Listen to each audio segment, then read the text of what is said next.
on sait que notre fonction du mouvement est une fonction du degré 2.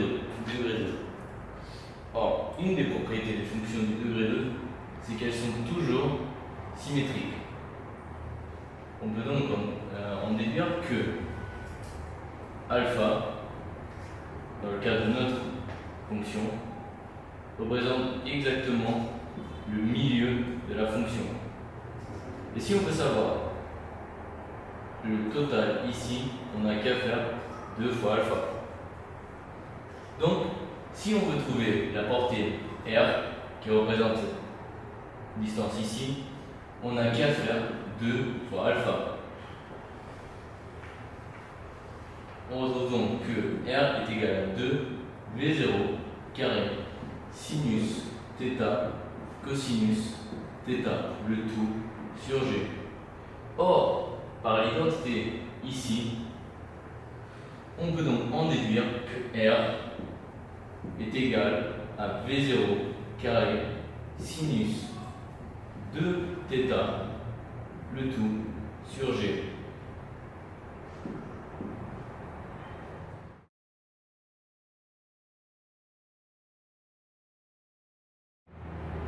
Dans la première vidéo, on a vu que t était égal à x sur v0 cosinus θ. Ce que cette expression nous dit est que dans notre fonction, pour tout x, il y a un temps qui prend pour arriver à ce point. Le temps est donné par cette équation-ci. Or, si on veut trouver le temps qu'elle a pris pour arriver à ce point-ci, on n'a qu'à faire que t est égal à r, la portée sur v0 cosinus θ. On peut donc simplifier ça et faire t égale v0 carré sinus de θ, le tout sur G, le tout sur V0 cosinus θ. Or, comme on l'a vu précédemment, sinus de θ peut être développé et on peut écrire 2 sinus θ cosinus θ.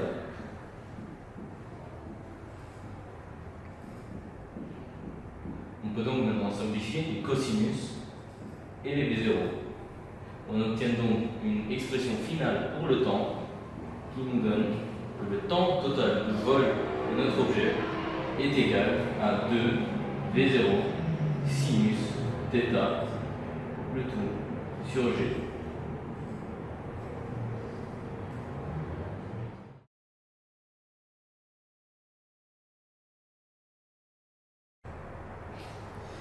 Or, on peut appliquer nos équations à un grand Grégoire.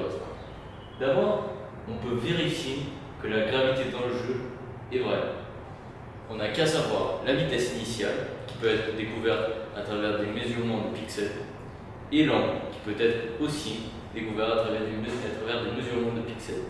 Or, on peut se dire que si il vérifie la condition que la hauteur maximale, qui peut être aussi découverte à travers des mesurements de pixels, que la hauteur maximale soit égale à la vitesse initiale au carré fois sinus au carré de l'angle à laquelle elle a été lancée égale à G. Si cette condition est vérifiée, on sait bien que G est correct et que donc la gravité sur le jeu et la gravité est la même. Or, grâce à l'équation de la fonction, c'est-à-dire y égale moins 1/2 de G, facteur de x au carré sur V0 carré cosinus carré θ plus x tangente θ, on peut maintenant vérifier si l'oiseau va atteindre son objectif. Par exemple, on a ici un oiseau et ici son objectif.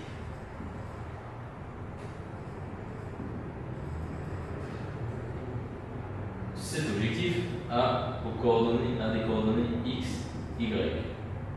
Pour savoir si l'oiseau va atteindre cet objectif, on n'a qu'à vérifier si x du cochon, si on le remplace ici, va bien donner y, le même y ici. Prenons l'exemple, imaginons que ce cochon a pour coordonnées 3, 5. Si on remplace x par 3 et ça nous donne bien 5, on sait que l'oiseau va atteindre l'objectif.